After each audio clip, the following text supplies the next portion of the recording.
This part is our FMEA analysis. We set the level of foam above cup. Too much foam without beers being filled as the standard. That is, the less foam, the better. Firstly, let me give you a general overview. In the later experiment, higher alcohol level, as well as larger sectional area and larger angle, will be represented as positive one. The factors with opposite condition will be set as negative one. Such as in the first experiment, sectional area is positive one, but the other two factors are negative one. In the second experiment, different comparative factors will be measured. That is to say, we will conduct the experiment with larger pouring angle to find how much foams will be caused. At the same time, the alcohol level and the cross-sectional area will not be changed compared with the first one.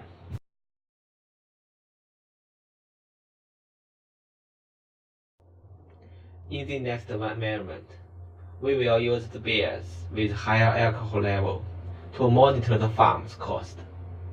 Other two factors will not be changed compared with the first one.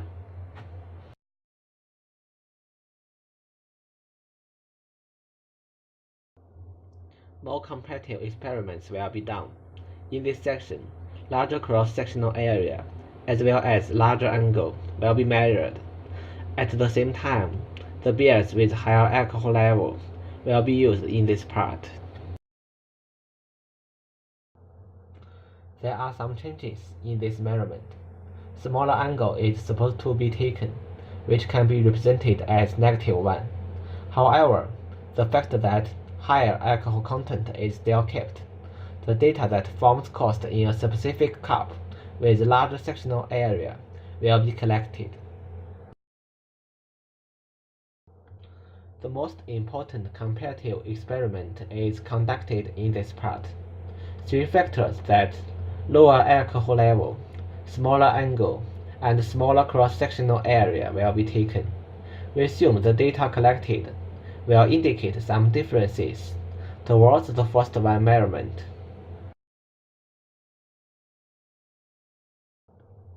This measurement can be used to compare with the last one. In major factors mentioned, the cross-sectional area and alcohol content are not changed, but the angle will be taken is the larger one rather than the smaller one we conducted before. So they are -1, -1, and +1 respectively. In this final experiment, smaller cross-sectional area, higher alcohol level, as well as smaller angle between beer bottle and cups will be considered.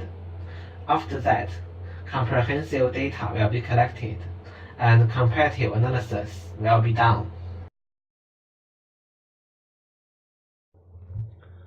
A smaller cross-sectional area is used in this part. At the same time, the other two factors are higher alcohol content and larger angle. In this chart, we set too much foams and too little beer, as well as beer spring out, as two specific failure models.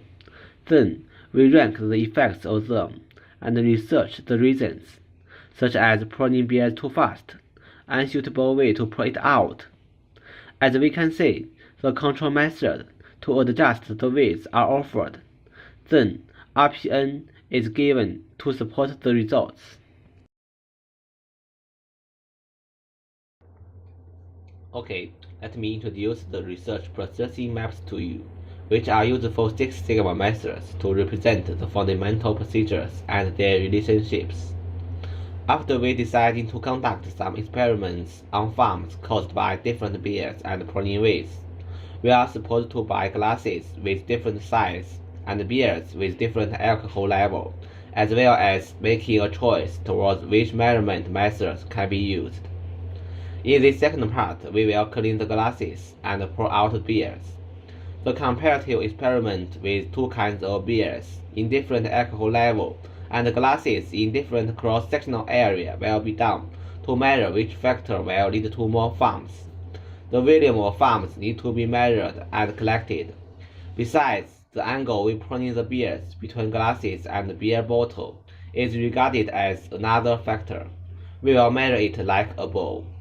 Higher alcohol level as well as larger sectional area and angle will be represented as 1 above 0. The other factors will be set as -1. Finally, our team will do some judge to decide whether to finish the experiment. If the data is not supportive, more measurements will be done.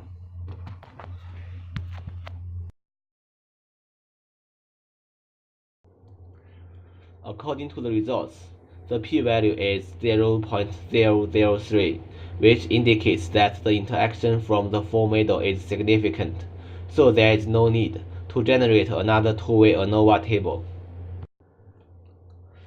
Using the variance to compare the variation from each source of the measurement mistakes to the total variation.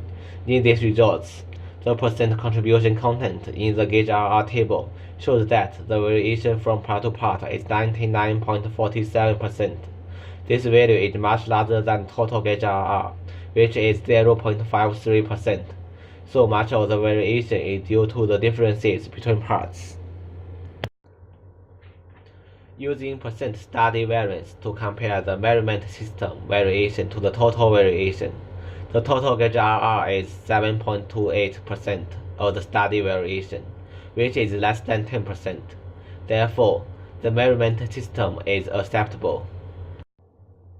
The chart shows that the largest component of variation is part-to-part variation. Therefore, the measurement system might be acceptable.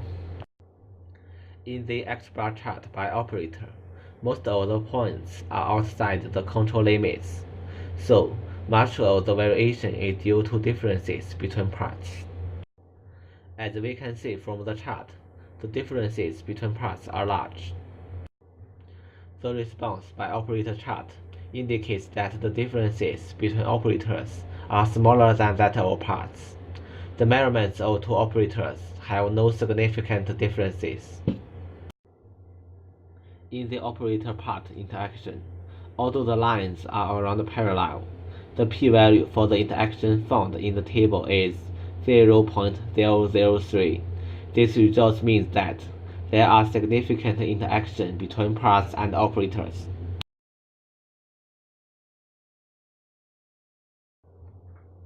Picture 1 shows the data collected by DOE.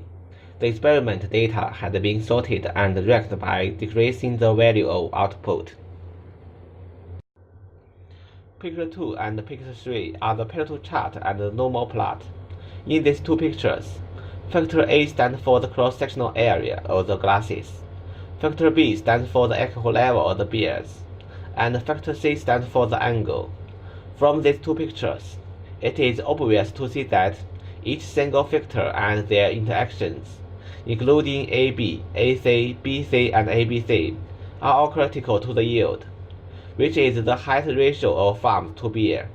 This is consistent with the results shown in Picture 4, because the p-value of the single factor and their interactions are all 0. Picture 5 shows the mean effect of single factor on the yield. We can clearly see the fact that the value of the yield will decrease as the value of one single factor increases, while the value of other two factors remains stable is right for the other single factor.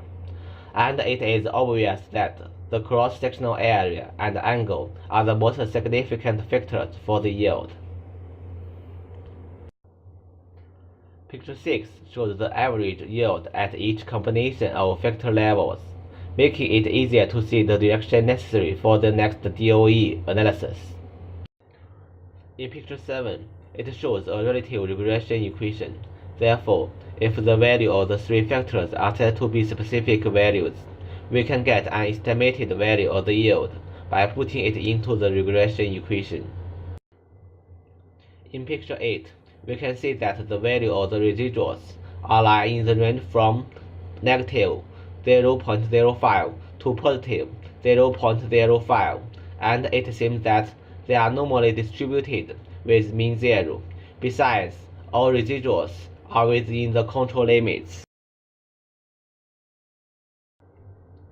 After measuring the ratio of farms and beers, we used eye chart to control our measurements. From the chart, it is obvious that all the measurements are with the control limit, and there is no significant differences between the two operators.